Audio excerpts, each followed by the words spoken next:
Oi pessoal, esse é o segundo vídeo da nossa série sobre planner de estudos e hoje a gente vai falar sobre ferramentas para te ajudar a organizar o seu tempo de estudo e como você vai acompanhar o seu domínio em cada matéria.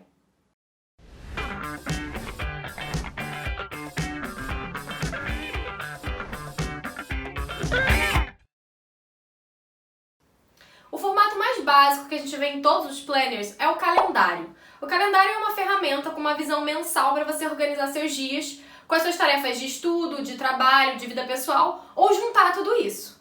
Esse aqui é o nosso calendário já de maio, tá? A estrutura dele é bem simples. Nessa primeira linha a gente tem os dias da semana e aqui os dias do mês. Nesse calendário você vai marcar as datas importantes, tipo feriados, aniversários, dia de prova ou prazo de entrega de algum trabalho. Isso vai servir para você ter uma noção mensal e planejar a sua semana de acordo com esses dias. Para você planejar a sua semana, você vai passar todos os seus planejamentos para essa ferramenta, que é o planejamento de estudos. Ela está organizada de segunda a sexta, e cada tabelinha dessa aqui é um planejamento diário. Eu vou mostrar uma tabelinha dessa ampliada numa página, só para a gente ver melhor, tá? Essa ferramenta, ela vai dividir o seu dia entre manhã, tarde e noite, definido pelos horários aqui nessa primeira coluna. Na segunda coluna, você vai preencher qual matéria você vai estudar e em qual horário. Vamos supor que, baseado naquela rotina que a gente criou no último vídeo, na parte da manhã eu já estou ocupado com as minhas aulas da escola, então não preciso preencher nada. E à tarde eu vou ter aquele meu estudo livre. Então eu vou colocar aqui às 2 da tarde que eu vou estudar História. O assunto que eu quero estudar vai ser, sei lá, golpe de 64. Então eu vou anotar aqui na minha terceira coluna de assunto, golpe de 64.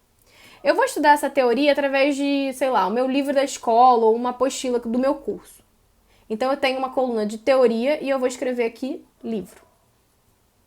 Como eu quero estudar só a teoria, eu não vou praticar exercícios, mas eu sei que eu tenho uma videoaula lá no canal Terra Vista que vai ser interessante para esse meu estudo. Então eu vou anotar aqui em videoaula, canal Terra à Vista. Lá naquele meu planejamento, eu coloquei que às 4 da tarde eu vou fazer um simulado de Enem. E como eu estou estudando História, eu decidi que eu vou fazer um bloco de questões de ciências humanas. Só que essa atividade ela vai me demandar mais do que 1 hora. Então eu vou pegar de 4 até as 6 da tarde e eu vou escrever aqui Enem e o assunto Ciências Humanas. Como eu estou fazendo um simulado, eu não tenho teoria, mas eu vou ter exercícios. E eu decidi que eu vou fazer o Enem do ano passado. Então, eu vou escrever aqui Enem 2019. Dessa forma aqui, já está bem resumido. Mas é importante você deixar isso preenchido, porque quando você for estudar, é só você chegar aqui, consultar o que você já planejou e já começar a estudar. Você não precisa perder esse tempo planejando. Depois que você terminar de estudar, você vai voltar nessa ferramenta aqui e vai preencher essa coluna de domínio, para você saber se você entendeu ou não essa matéria, você registrar isso. Se você entendeu bem essa matéria, você vai marcar aqui 5 estrelas. Pô, tá beleza, não preciso voltar nessa matéria por enquanto. Ou então não, estudei aqui, mas ainda tô perdida, preciso ver isso de novo. Vou marcar aqui, sei lá, 2 estrelas. Isso vai te ajudar a dar um norte do que você estudou ou o que você ainda precisa estudar. Quando você planeja seus dias com essa antecedência, você consegue otimizar o seu tempo e se manter focado e organizado nos seus estudos. Agora a gente vai ver mais 2 ferramentas que são complementares ao nosso planejamento de estudos, que são os acompanhadores. A primeira ferramenta vai te ajudar a equilibrar a quantidade de matérias que você está estudando. Às vezes, quando a gente se identifica com uma área, a gente tem a tendência de estudar só aquilo que a gente gosta. Tipo, se eu sou de humanas, eu prefiro estudar história e geografia. Ou o contrário também acontece, quando a gente sente que tem uma dificuldade em uma certa disciplina e acaba esquecendo das outras e focando só naquela. A chave do sucesso é exatamente achar o equilíbrio entre esses 2 extremos. Para te ajudar a achar esse equilíbrio, você pode usar o nosso acompanhador de estudos, que funciona de forma muito parecida com o acompanhador de hábitos que a gente viu no vídeo passado. É uma tabelinha com os dias do mês e da semana nessa primeira coluna e os horários do dia nessa linha de cima. Aqui a gente tem as legendas e o legal é que as legendas já estão organizadas pelas áreas de conhecimento do Enem. Então a gente tem códigos e linguagens, ciências humanas, ciências da natureza, ciências exatas e produção de texto. Você vai pintar as legendas com o que você tiver em casa, lápis de cor, canetinha, marca-texto, tanto faz. Eu vou mostrar um já preenchido para vocês verem como é que funciona. O interessante é que você preenche essas legendas com cores parecidas para você identificar as áreas de conhecimento. Então a gente pintou aqui códigos e linguagens com amarelinho, laranja e vermelho, que são tons quentes. Ciências humanas estão em tons de azul e roxo. Ciências da natureza em tons de verde. Matemática ficou sozinha em preto e redação nesse rosa mais clarinho. Ao longo do mês, quando você for preenchendo, vai ficar mais ou menos assim. E aí você vai ter uma visão mensal consolidada de como você está dividindo os estudos em 3 matérias.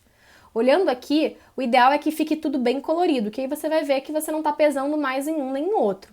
E alguns padrões a gente consegue identificar, por exemplo, se vermelhinho é minha língua estrangeira, eu já posso marcar, por exemplo, se eu faço aula num curso de idiomas. Então eu já sei que nesse horário, 2 vezes por semana, eu vou ter essa aula separada no meu acompanhador de estudos. Os estudos livres você vai montar conforme o seu planejamento. E aí você vai conseguir direcionar para qual área do conhecimento você quer estudar mais. Bom, agora a gente tem mais um acompanhador que vai te ajudar a medir o seu desempenho na realização de uma prova. A gente sabe que uma coisa é você saber o conteúdo, outra coisa é você efetivamente pegar e fazer a prova. No Enem, por exemplo, uma das maiores dificuldades é ter o gerenciamento do tempo para conseguir dar conta de todas as questões. Nesse acompanhador de simuladores, você vai conseguir medir seu desempenho tanto em quantidade de questões corretas quanto em tempo de prova. A ideia é ir preenchendo conforme você for fazendo os simulados para acompanhar a sua evolução e como você está lidando com o tempo de prova em cada área de conhecimento. Essa primeira coluna está listada do Enem 2009 até o 2019, mas essa ferramenta pode ser adaptada para outros concursos, como a prova da UERJ, FUVEST, tanto faz. Aqui a gente não tem como saber exatamente qual a nota, porque o Enem tem um método específico de determinar a nota que depende de quantos candidatos acertaram quantas questões, enfim. Mas você vai ter uma noção de como você está indo se você acertou tipo 40 de 45. Então você vai registrar aqui, em cada bloco de conhecimento que você for fazendo, quantas questões corretas você acertou. Na coluna do lado, você vai registrar o tempo que você levou para fazer cada bloco de questões. Assim, você vai conseguir perceber como está a sua gestão de tempo de prova. Se uma certa área te demanda muito tempo para terminar, você já sabe que você vai ter que compensar isso sendo mais rápido em outra área, e assim por diante. A ideia é mesmo juntar todas as informações e fazer um diagnóstico de onde você pode melhorar. Então tá aí, pessoal, essas foram as nossas ferramentas de planejamento e organização de estudos. Elas vão te ajudar de uma forma mais quantitativa, como a gente viu. No nosso próximo vídeo, que vai ser o último dessa série, a gente vai falar de ferramentas qualitativas, que vão te ajudar a organizar o conteúdo de cada matéria. Até lá e um beijo!